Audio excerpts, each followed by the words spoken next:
જય શ્રી કૃષ્ણ બાળકો, કેમ છો તમે? મજામાં તો છો ને? હું પણ મજામાં છું. તો ચાલો આજની વાર્તા સાંભળીએ.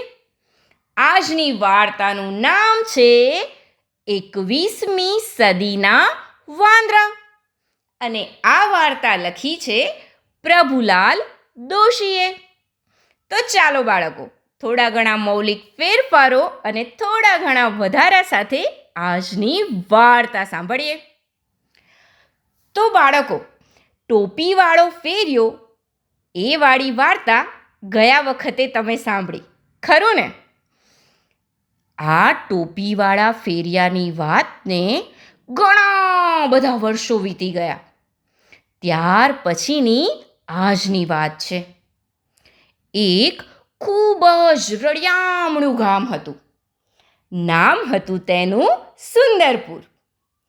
એ ગામમાં હમણાં સરસ મજાનો મેળો ભરાયો હતો. મેળામાં તમે ગયા છો ને? કેવી મજા આવે! કેટલા ચકડોળ હોય, કેટલી રમતની અલગ અલગ દુકાનો હોય, અને રમકડા તો ભાતના હોય. બસ આવો જ સુંદર મેળો સુંદરપુરમાં ભરાયો હતો.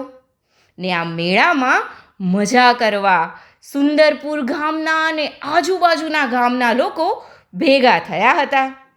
મેળામાં તો જાતની ને ભાતની વસ્તુઓ પણ વેચાય. આ મેળામાં પોતાની સુંદર ટોપીઓ વેચવા આ ટોપી વેચનારો ફેરિયો પણ આવ્યો હતો. આખો દિવસ ઘણી બધી ટોપીઓ વેચ્યા પછી આ ટોપી વેચનારો હવે વધેલી ટોપીઓ લઈને પોતાના ઘર તરફ પાછો ફરી રહ્યો હતો. ટપ કરતા ચાલતો એ જઈ રહ્યો હતો. ત્યાં રસ્તામાં એક જંગલ આવ્યું. જંગલમાં પહોંચતા સુધીમાં તો ફેરિયો ઘણો થાકી ગયો હતો. તેણે થયું કે લાવને થોડી વાર આરામ કરી લઉં, પછી આગળ વધીશ. આવું વિચાર્યું અને ત્યાં જ ફેરિયાની નજર સામે એક ઘટાદાર વડનું ઝાડ દેખાયું. આ જોઈ તેને થયું કે આ વડની છાયામાં જ આરામ કરી લઉં. ને પછી તો ફેરિયો ટોપીઓનું પોટકું પોતાની બાજુમાં મૂકી અને સરસ મજાનો ત્યાં નીચે હાથનું ઓશીંકું કરીને આડો પડ્યો. ઠંડો પવન વાતો હતો.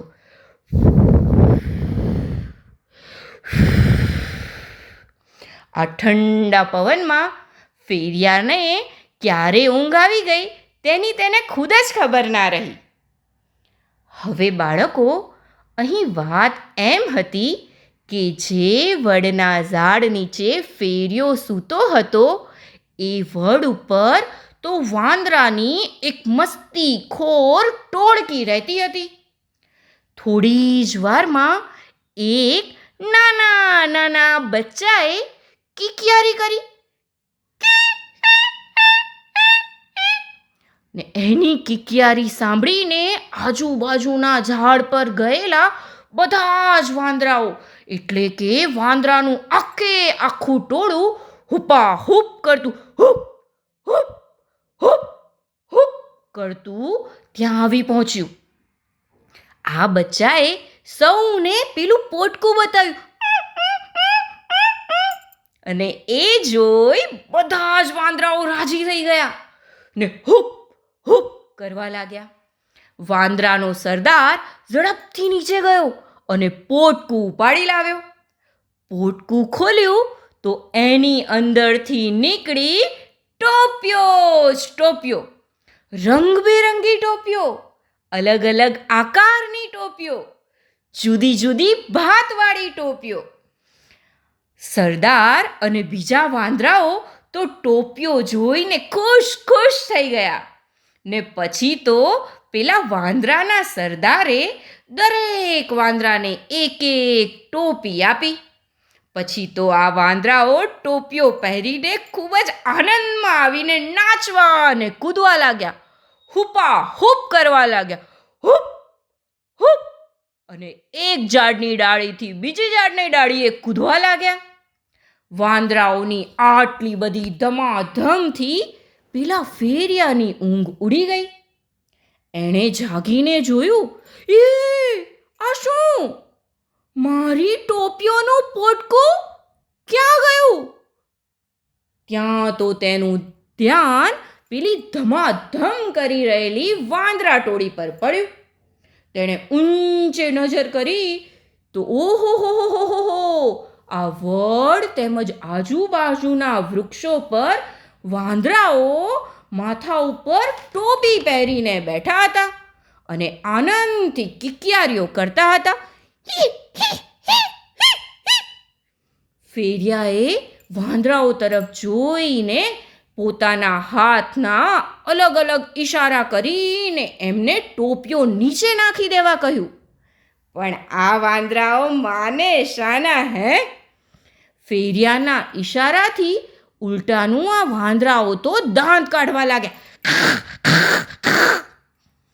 ત્યાં તો ફેરિયાને પોતાના પગ પર કંઈક ચડતું હોય એવું લાગ્યું.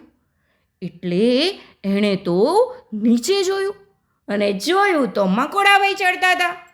મંકોડાને દૂર કરવા ફેરિયાએ તો પોતાના પગ પછાડ્યા, ધપ ધપ ધપ. એટલે મંકોડો તો નીચે પડી ગયો. પણ આ ફેરિયાને આવું કરતો જોઈ પેલા વાંદરાઓએ પણ ધબાધપ પગ પછાડવા માંડ્યા, ધપ ધપ ધપ. ફેરિયાએ વાંદરાઓને ડરાવવા તેમના તરફ નીચે પડેલા નાના નાના પથ્થર ફેંક્યા. તો વાંદરાઓએ પણ ફેરિયા તરફ ઝાડ પરના ફળો ફેંક્યા. આ બધાથી થાકીને ફેરિયો તો હવે નીચે બેસી ગયો ને સારા સારા ફળ લઈને ખાવા લાગ્યો. ત્યાં ખાતા ખાતા તેને તેના દાદાએ કહેલી વાત યાદ આવી અને પછી તો એણે ફટાક દઈને ઊભા થઈ ને પોતાના માથા પરની ટોપી વાંદરાઓ તરફ જોઈને કાઢી પોતાની આંગળી પર મૂકી અને ગોળ ગોળ ગોળ ગોળ ફેરવી ને પછી ધબાક કરતા તેનો જમીન પર ઘા કર્યો. આ જોઈ બાજુના ઝાડ ઉપરથી એક વાંદરું ઝડપથી ટુક ટુક ટુક ટુક ટુક ટુક કરતું ઉતર્યું અને નીચે પડેલી ટોપી લઈને પાછું ઝાડ પર ચડી ગયું. ઉપર ચડી ટોળામાંના એક નાનકડા વાંદરાના બચ્ચાએ જેણે ટોપી નહોતી પહેરી એને ટોપી પહેરાવતા પહેરાવતા એ વાંદરું બોલ્યું, ઓ ફેરિયાભાઈ, તમને શું લાગ્યું કે તમારા દાદાએ જ તમને વાર્તા કીધી હશે હે? અમારા દાદાએ અમને વાર્તા નહીં કીધી હોય. ફેરિયો બોલ્યો, એટલે તમે કહેવા શું માંગો છો? વાંદરાએ કહ્યું, અમને અમારા દાદાએ કહ્યું હતું કે જો તમે નકલ કરવામાં તમે પહેરેલી ટોપી પણ નાખી દેશો તો ફેરિયો બધી ટોપીઓ લઈને જતો રહેશે અને એટલે જ અમે એમાંથી શીખ લીધી હતી. વાર્તા થઈ ગઈ પૂરી, બાળકોને મજા પડી, ચાલો જઈએ પોઢી, નીંદર આવી પહોંચી, રવિવારે મળીશું ફરી વાર્તા લઈને નવી. તો ચાલો બાળકો આજનું ઉખાણું સાંભળીએ.